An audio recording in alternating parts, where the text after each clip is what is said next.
Hello and welcome to my fish room. I am getting this little nursery tank set up here, and I just have some little plants in there, some snail life, just trying to get it set up here so that I can have for some new babies that will be arriving.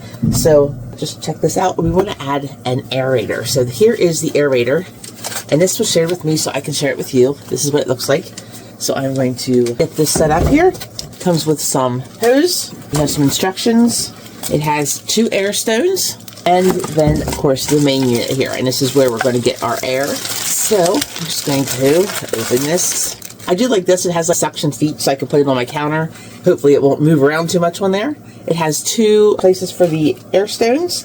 And what we're going to do is tubing so that we can just run 2 different lines into this tank. I'm going to put 1 in each corner.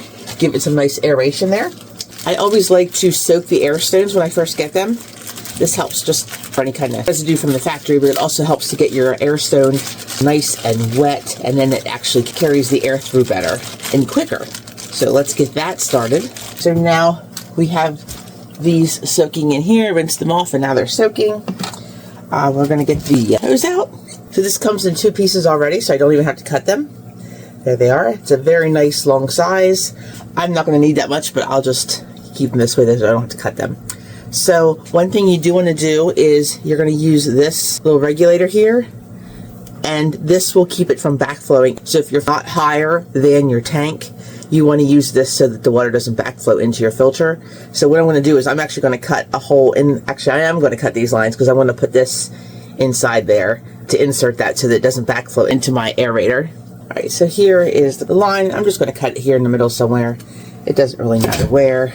And then I'm going to put this in here, and I'm going to put this side is going to go into the water, so that is the side that the air stone is going to go into, and then this will be the backstop so it doesn't flow back into the filter. See how it catches it there if any water would flow back. And we'll put this end here, and this is the part that's going to go into our air producing unit here, so that is just going to go right into that end. And you want this to be a nice snug fit, and it definitely is a nice snug fit. So there you see the finished product. It is snugly over that little air generating. The other nice thing here is that it gives you these little suction cups.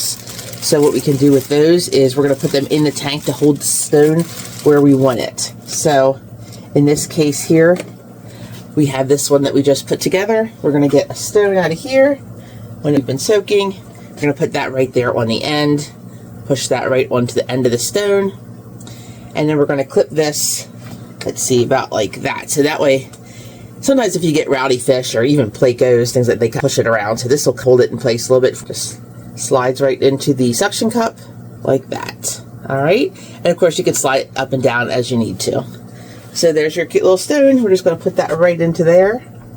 And of course we do need to slide this a little bit. It was a little too high. Just going to move that down there. And then if you can see it, I'm going to put it in the front here so you can see it for the video. We're just going to put it right in there like that. And set it down right there so then you can see exactly what we're looking at. Just going to sit right there in the corner. All pretty. Now, we need to get the other one set up. You do need to put them both in. Usually won't work if there's just one. Alright, so we got that on going into the water this side. So then we're going to put the air stone on this end. There we have our air stone. And then we just need our other suction. It does include a splitter as well. So if you need to split your air, it includes this little splitter. There's our other suction here. We're not going to use a splitter for this one though. We're just going to put both of them into the water. Alrighty, so here we got this one. We're just going to put this one on. I think I'm going to put it on this side. So we have lots of air circulating on one side. I might put it more toward the center, like that. And this is just for demonstration. I'm sure I'll be moving it later. And then we need to put this end into the filter, or not. We need to put this end into the air pump.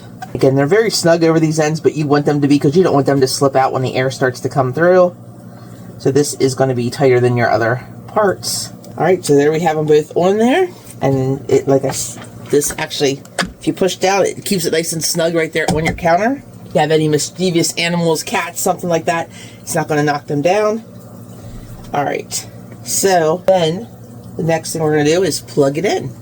So let's get this started. And there you can see our nice little air bubbles coming through there. Have them there in the back over here, and we have them here in the front. Very cute. ready for our new little, for the new fry when they arrive. We have this as our little incubator nursery, whatever you want to call it. And then here you can see, here's your controls. So we can bring it down a little bit, it's much less. Bring it down to just trickling through the air like that. Or we can pop it back up there to a lot of air. So nice little controls on that. So if you're looking for a nice little air pump, very easy to set up, easy to use, comes with 2 air stones and hose. Check this out.